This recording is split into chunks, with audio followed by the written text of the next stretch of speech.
Parfois, il y a des choses qui nous tombent dessus, des choses douloureuses et qu'on n'a pas choisies, qui sont injustes. Mais on a deux solutions qui se présentent à nous. Soit on se morfond et on décide que ça s'arrête là, soit on décide de se relever et de se battre et d'accomplir ce qu'on a toujours voulu accomplir. Et pour moi, c'est la deuxième option qui est la bonne.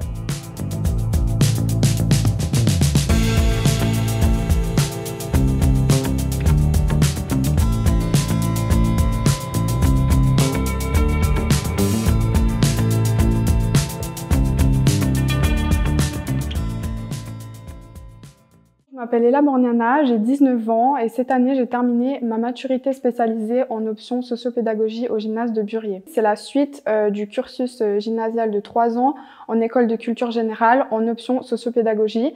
C'est une année supplémentaire qui nous permet d'accéder à la HEP.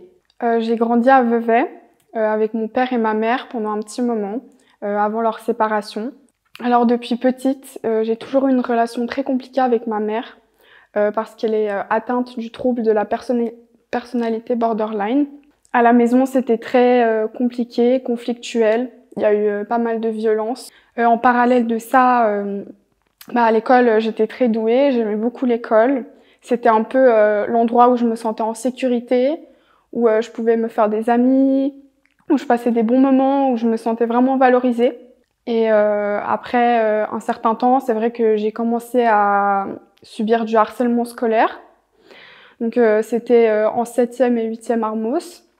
Donc ça a beaucoup compliqué mon apprentissage à l'école. À la maison, ça s'escaladait, la violence s'escaladait. J'ai eu pas mal de crises suicidaires, des allers-retours en hôpital psychiatrique.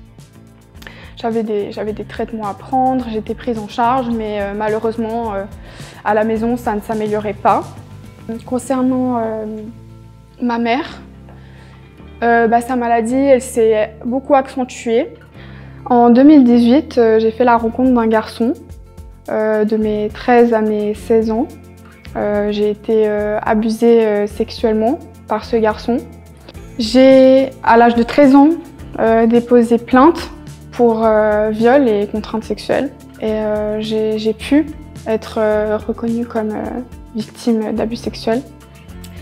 Malgré tout, j'ai continué à aller à l'école, même si j'avais beaucoup de retard, beaucoup de lacunes. J'ai su demander de l'aide aux professionnels. Et ensuite, malheureusement, j'ai échoué ma 10e année de voie prégymnasiale. Donc j'ai fait le choix de ne pas redoubler, mais de descendre en voie générale.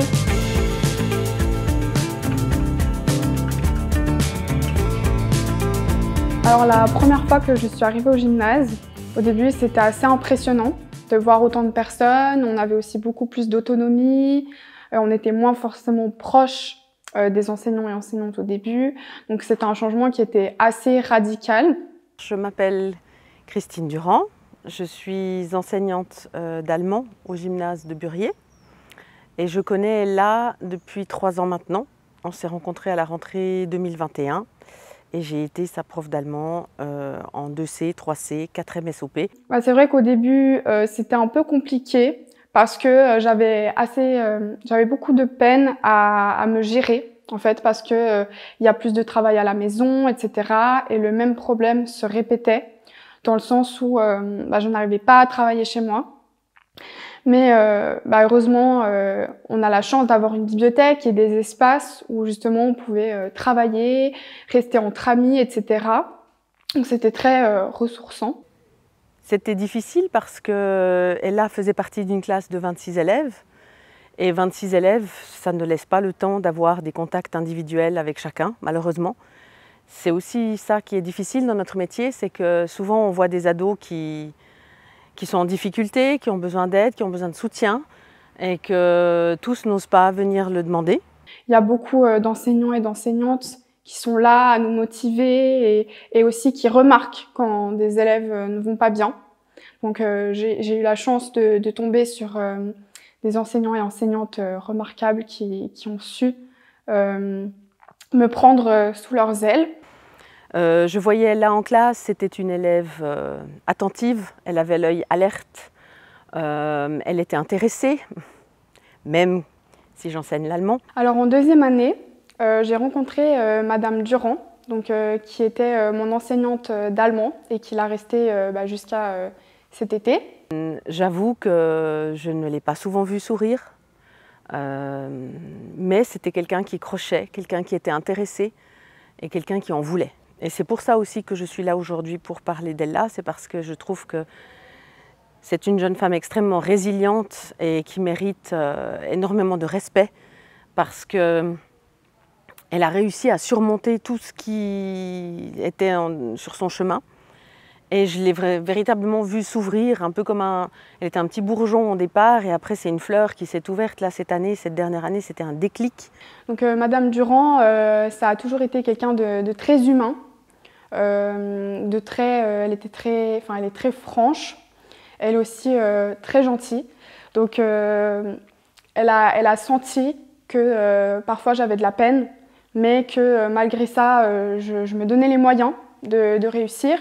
Si le parcours d'Ella pouvait illustrer le fait que quand on s'accroche, quand on en veut, quand on travaille, on peut arriver quelque part et ne pas se laisser décourager par toutes les épreuves que beaucoup de nos élèves vivent finalement, hein.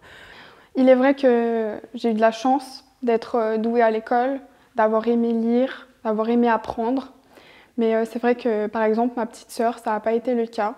Malheureusement, elle est dyslexique, dysorthographique, dyscalculique et elle a moins bien réussi à gérer la situation qui se passait à la maison. Donc elle a eu des problèmes d'addiction, elle n'a pas réussi à finir l'école, donc elle a fini avec une attestation. Et c'est vrai que ma motivation, c'était aussi ma petite sœur, parce que c'était un peu la seule personne en qui j'avais confiance, que je savais qu'il ne me ferait jamais de mal. Et aujourd'hui, j'aimerais réussir pour elle, j'aimerais qu'on réussisse ensemble à s'en sortir. Donc là, ma petite sœur, elle est à la recherche d'un apprentissage, elle est encadrée, elle a des professionnels autour d'elle et elle est en train de doucement remonter la pente. Alors je porte un regard de maman un petit peu sur elle là parce que elle a l'âge de mes filles, mais je porte également un regard d'enseignante sur elle. J'ai fait le meilleur choix en faisant des études parce que au final c'était une manière de prendre soin de moi. Je me levais le matin, je voyais des gens, je mangeais à midi, entourée, etc. Et ça m'a fait beaucoup de bien. Et je pense que c'est aussi ça qui a contribué au fait à ma guérison plutôt de ce que j'avais vécu. La page du gymnase se tourne, elle va me manquer c'est clair, mais à elle maintenant, à toi, elle a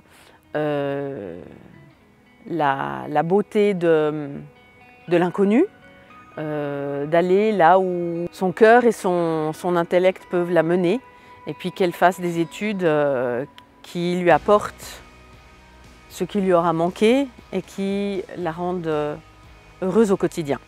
Si j'avais un message à transmettre à Madame Durand, ce serait vraiment rester comme vous êtes, parce que votre humanité, vous la transmettez. Vous êtes chaleureuse, vous êtes aimante, vous êtes vraiment adorable. Et moi, vous m'avez beaucoup aidée, vous m'avez beaucoup épaulée.